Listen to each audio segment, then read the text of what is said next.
Pode ser que aconteça também com você. Algumas vezes eu peço a minha filha para fazer alguma coisa e daí eu percebo que ela não conseguiu fazer aquilo. E eu peço a segunda vez, ela faz e não fica como deveria ter ficado. E aí a terceira vez ela tenta fazer e eu digo, não, pode deixar que eu mesma faço. Ou se você tem uma posição de liderança no seu trabalho, ou na sua igreja, ou em algum ambiente, não sei se já ocorreu com você de você pedir uma pessoa para fazer uma coisa e aquela pessoa não consegue fazer, não dá certo fazer. Tenta uma vez, duas, três, quatro, cinco, até que chega um ponto que você desiste e diz, eu mesma vou fazer essa situação. Hoje, nós vamos ver no nosso estudo bíblico aqui em Jeremias 23, que Deus chegou nesse mesmo ponto, nessa mesma atitude.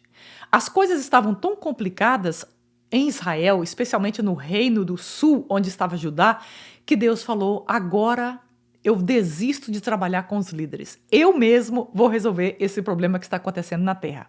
Bom, meu nome é Elia Wagmacher, sejam bem-vindos ao Mais de Deus Podcast. Eu te convido a se inscrever aqui no meu canal e toca aí o sininho para você ser notificado da próxima palavra. Bom, hoje nós vamos falar aqui sobre um assunto que é do coração de Deus, um assunto que pode mudar completamente a nossa perspectiva de vida, a nossa perspectiva de comunhão com Deus e a nossa perspectiva do tanto que o Deus nos ama.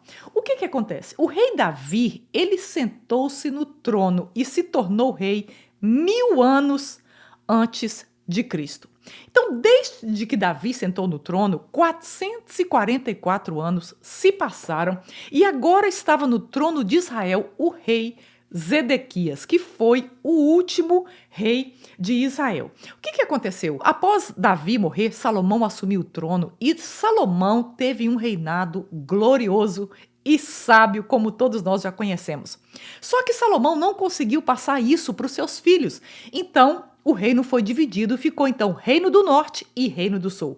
Israel, que era o povo de Deus, a Canaã de Deus, se tornou então 2 reinos. No Reino do Norte ficou então o rei Jeroboão, que teve 19 reis depois dele, e todos os reis do Reino do Norte foram reis malignos e que tiveram as suas vidas e o seu reinado longe da presença de Deus. O Reino do Sul, onde foi começado pelo rei Roboão, ele teve 20 reis e desses, 12 deles foram reis más que não temiam a Deus e 8 reis que temiam e andavam com Deus. Então, durante 444 anos, Deus vinha usando os profetas para advertir Israel de que se eles não parassem com a vida que eles estavam levando, sem temor a Deus, se eles não parassem a idolatria, então Deus iria destruir.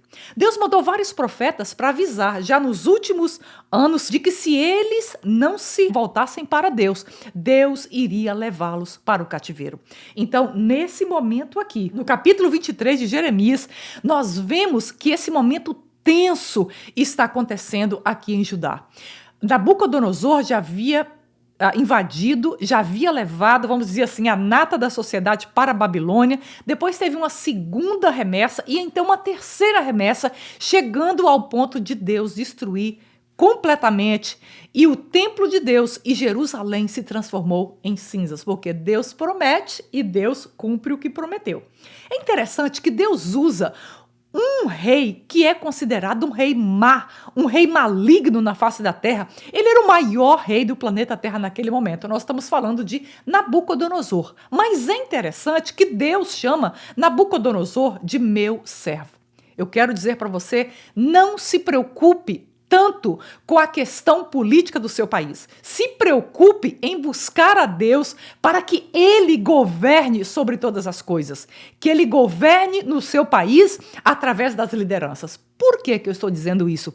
Porque todos os reis da terra, todos os presidentes da terra, eles fazem aquilo que Deus solicita. Não é questão deles quererem, não é questão partidária. Os reis da terra, os governos da terra, eles se submetem ao governo de Deus. Nós estamos vendo aqui Nabucodonosor completamente, vamos dizer assim, diabólico, maligno, e Deus o chama de meu servo. É interessante que Nabucodonosor tem 57 versículos na Bíblia que refere a ele. Nabucodonosor está em 8 livros da Bíblia. E no final das contas, Deus humilha Nabucodonosor e ele então se converte a Deus. E Deus então chama de meu servo Nabucodonosor. O caráter de Deus é assim. Deus é 100% amor e Deus é 100% justiça. Mas Judá, ele não acreditou que Deus iria cumprir a promessa que estava falando para eles, que se eles não se arrependessem dos seus pecados e voltassem para ele iria então levá-los para o cativeiro e lá eles ficariam durante 70 anos. Então, o que aconteceu? Estava tudo uma bagunça. Estava tudo dividido, estava tudo fora daquilo que Deus havia projetado. Então, Deus começa aqui falando que a primeira coisa que ele vai fazer é trazer novos líderes para essa restauração de Israel, especialmente de Judá. Eu te convido a ler o capítulo 23 de Jeremias, o verso 1 e 2, que diz assim: o renovo justo. Ai dos pastores que destroem e dispersam as ovelhas do meu pasto, diz o Senhor. Portanto, assim diz o Senhor, Deus de Israel, aos pastores que tomam conta do meu povo: foram vocês que dispersaram e expulsaram o meu rebanho e não cuidaram dele, mas eu vou castigar vocês pelos seus maus procedimentos, declara o Senhor. Ai dos pastores. Essa palavra pastor aqui no original, ela não se refere unicamente a um líder evangélico, a um pastor de uma igreja protestante, mas pastores aqui quer dizer líderes. Então Deus está dizendo que esses líderes, ao invés de fazer o trabalho de pastor, que seria ajuntar e alimentar as ovelhas de Deus ali em Judá, o que eles fizeram foram dispersar e destruir as ovelhas de Deus. E ele está dizendo, ai de vocês, porque eu vou julgar vocês pela calamidade que vocês causaram nesse país. Então, os pastores ou os líderes, eles são responsáveis por cuidar das ovelhas. Mas aqui, os reis e os líderes fizeram exatamente o contrário. É muito comum nós vermos isso. Dos líderes, os pastores, ao invés de cuidar das ovelhas, eles fazem o contrário, de sugar das ovelhas. Isso não é de Deus. A proposta de Deus é que líderes tomem conta do rebanho e mostrem esse rebanho pronto para se encontrar com Deus. Eles estavam afastando o povo de Deus. E é interessante que esse termo que nós lemos assim, aqui, assim diz o Senhor, ele é citado 7 vezes aqui, somente do verso 1 ao verso 12. Isso, então, garante que essa palavra que Jeremias está falando, ela tem uma autoridade divina e ela está vindo diretamente dos céus. Então, Deus via a prática maligna que os líderes estavam praticando e, por isso, Deus os acusava de espalhar e banir ao povo, não dando suporte às ovelhas, ao povo de Deus. Vou ler o verso 3 e 4, seguindo aqui o nosso estudo, diz assim: eu mesmo reunirei os remanescentes do meu rebanho de todas as terras para onde eu expulsei e os trarei de volta à sua pastagem, a fim de que cresçam e se multipliquem. Verso 4, estabelecerei sobre eles pastores que cuidarão deles, e eles não mais terão medo ou pavor, e nenhum deles faltará, declara o Senhor. Amém. Deus afirma que agora Ele mesmo estaria fazendo o trabalho que precisava ser feito em Israel. Deus ficou 1000 anos, porque de Abraão, que Deus chamou o seu povo, até o rei Zedequias, se passaram aproximadamente 1000 anos. E durante 1000 anos, Deus está trabalhando com esse povo. Nós vimos que eles foram para o Egito, ficaram lá aproximadamente 400 anos, ficaram mais 40 anos no deserto, depois entraram para a terra Canaã com Josué, ficaram ali, Deus usou juízes, Deus usou profetas, mas o povo de Israel, eles caíam em pecado. Deus os chamava de volta, eles se arrependiam, voltavam para Deus e tornavam cair em pecado. Se arrependiam, voltavam para Deus e tornavam a cair em pecado. Essa é a nossa história. É a minha história e a sua história. Nós pecamos, voltamos para Deus, pecamos, voltamos para Deus. Mas chegou num ponto aqui que as coisas ficaram tão desordenadas que Deus disse, agora eu mesmo estou descendo para resolver esse problema na terra. Lá em Gênesis 11:31, nós vemos Deus chamando a família de Abraão. Então a história de Deus começou lá na terra dos caldeus. Deus disse, eu quero que vocês saiam da terra dos caldeus e vocês então vão marchando, porque eu vou preparar para vocês, eu tenho para vocês uma terra que mana leite e mel, que é a terra de Canaã. E é interessante que nesses 1000 anos Deus trabalhou com esse povo, mas não deu certo. Que momento tão triste, que momento tão terrível é quando um projeto ele é frustrado, quando um projeto precisa ser terminado porque ele não funcionou. Mas o nosso Deus é um Deus de esperança. O nosso Deus é um Deus de recomeços, é um Deus que começa do zero. Eu quero dizer para você hoje, não tenha medo de colocar um ponto final naquilo que o Espírito Santo tem colocado no seu coração para terminar. Porque Deus é um Deus de recomeços. Então, talvez nós, humanos, o que nós faríamos dessa circunstância, nós dizemos, como dizemos em inglês aqui, give up, that's it. Ou seja, chega, é suficiente. Mas sabe o que Deus fez?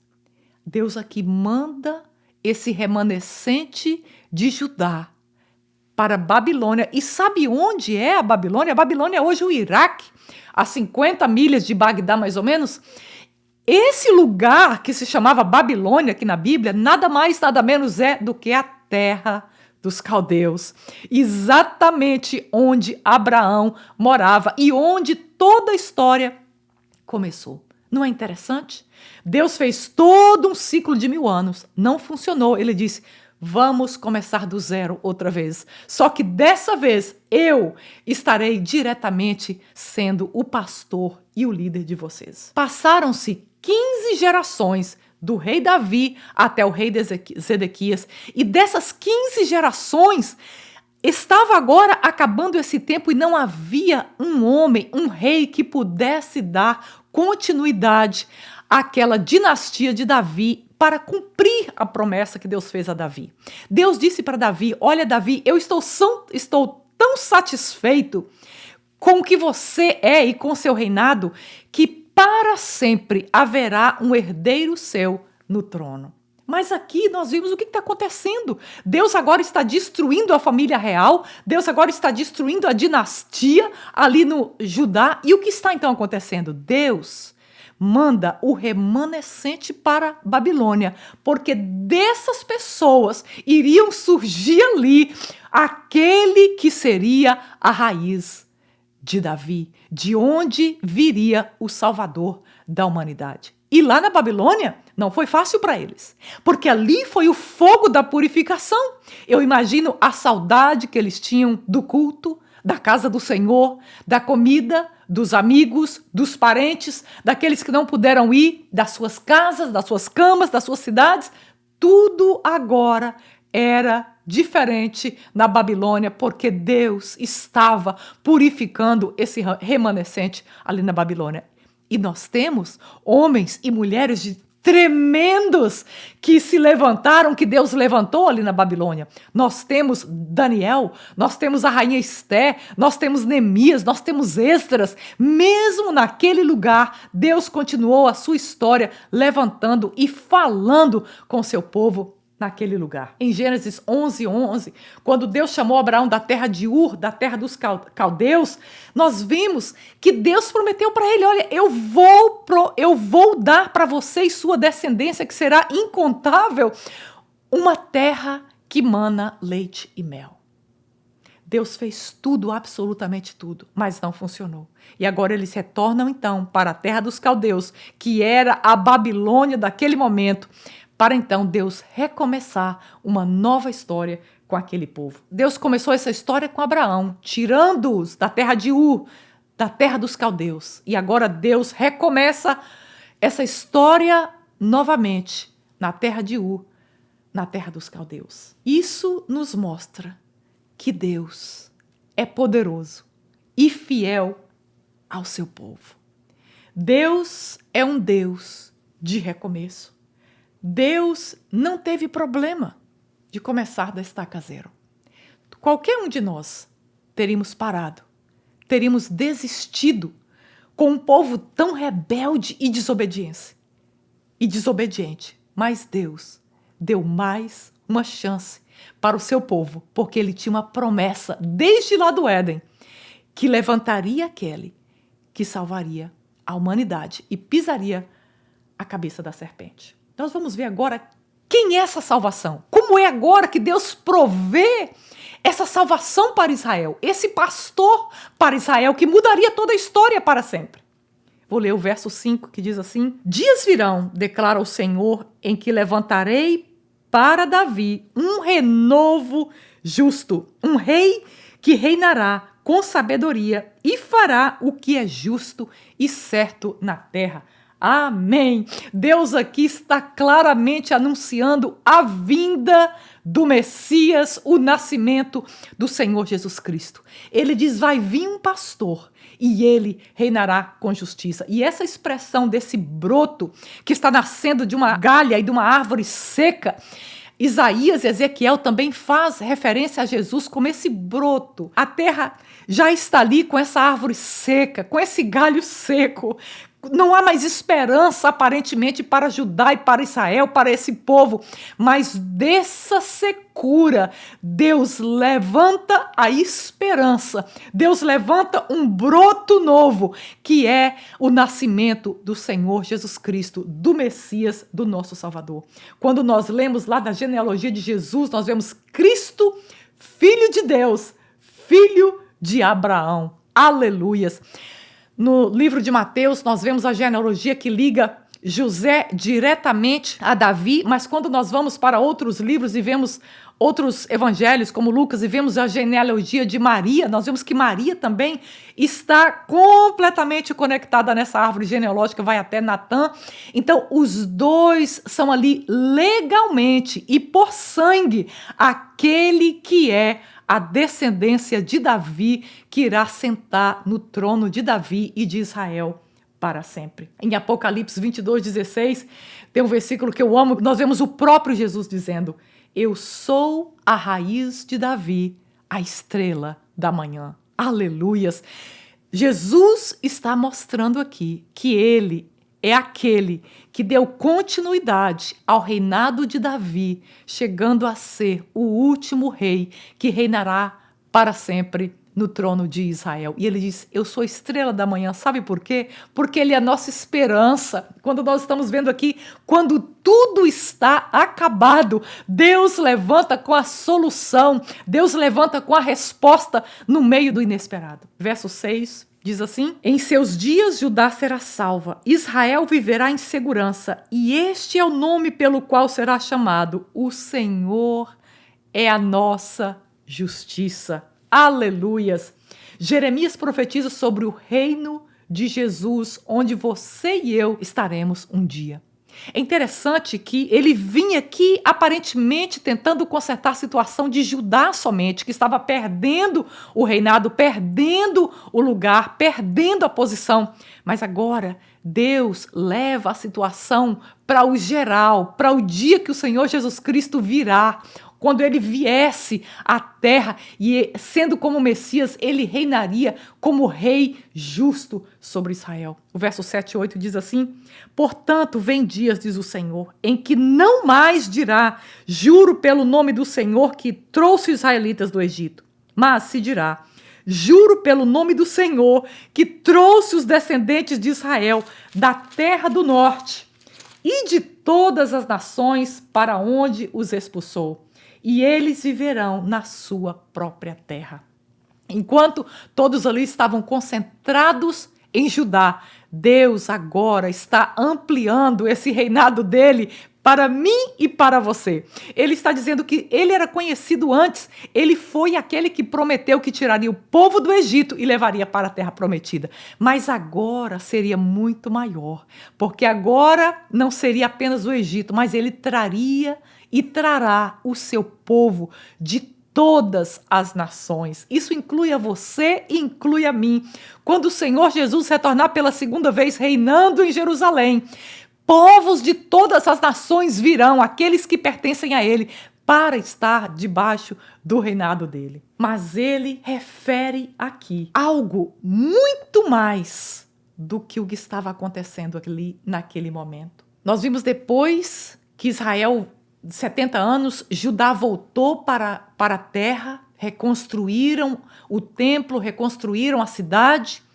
Nós vemos no Império Romano, 70 anos depois de Cristo, Roma já dominava ali Jerusalém. Roma foi destruir o templo, destruiu tudo e dispersou os judeus.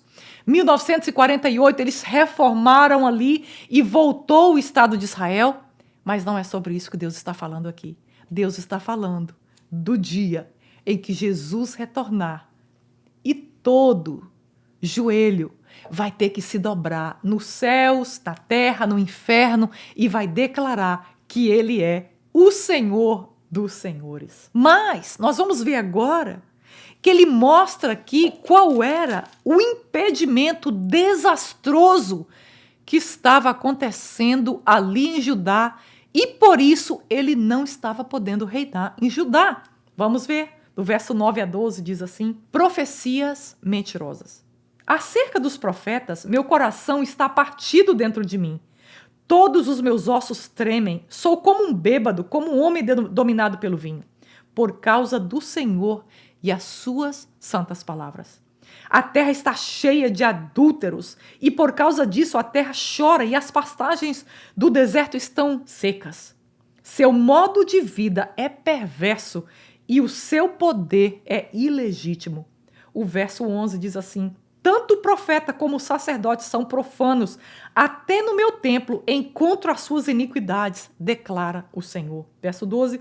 Por isso o caminho deles será como os lugares escorregadios nas trevas, para os quais serão banidos e nelas cairão. Trarei a desgraça sobre eles no ano do seu castigo, declara o Senhor.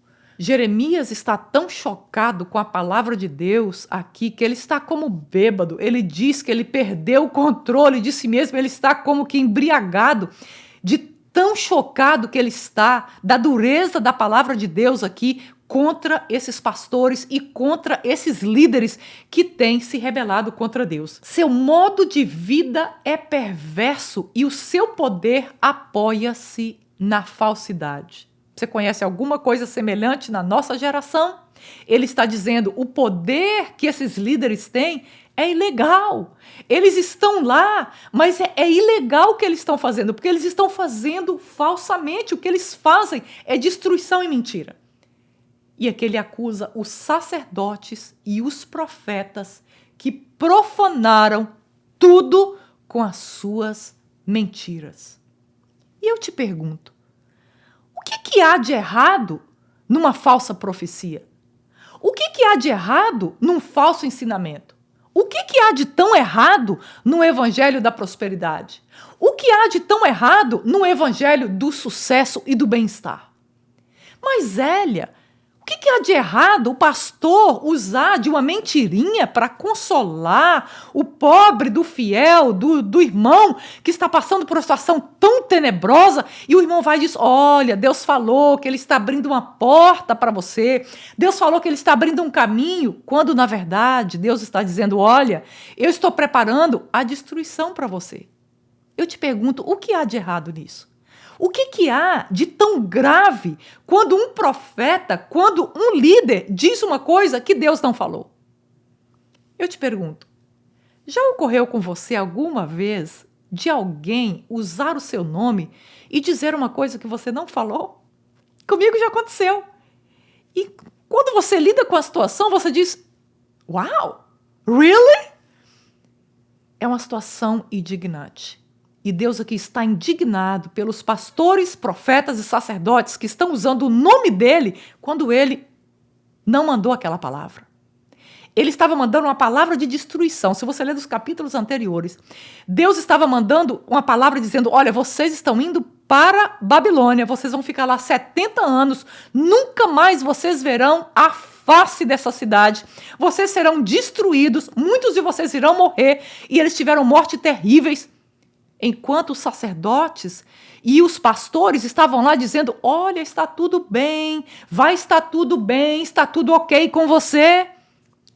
Eu te pergunto qual é o problema disso. O problema é que a falsa profecia, o problema é que o evangelho da prosperidade, o problema é que o evangelho do sucesso e do bem-estar, o problema é que essas falsas profecias aqui, elas afastam as pessoas de Deus. E não há nada mais grave nesse planeta que nós podemos fazer do que afastar uma pessoa da presença de Deus. Por isso Deus está acusando aqui esses líderes, porque ao invés de acolher e amar e proteger, eles haviam destruído e dispersado as ovelhas. Deus está indignado com eles aqui. A iniquidade tomou conta da casa de Israel e é por esse motivo que Deus está trazendo destruição e desgraça. É como se Deus dissesse, olha, por essa razão vocês irão queimar no fogo do inferno eternamente, porque vocês estão profetizando o que eu não mandei vocês falarem. Ele colocou fogo no templo, ele colocou fogo em Jerusalém e ele destruiu absolutamente tudo aquilo, se transformou em cinza. Deus usou o servo dele, Nabucodonosor, para transformar a glória do reino de Judá, a glória daquele templo e a glória de Jerusalém em cinzas. Foi a forma que Deus destruiu, porque Deus estava indignado com aqueles líderes. Mas Deus não parou aí. Deus recomeçou a sua história, porque a história de Deus não para. Ninguém pode parar a história de Deus. Ele mandou esse remanescente de Judá para a Babilônia, sabe por quê?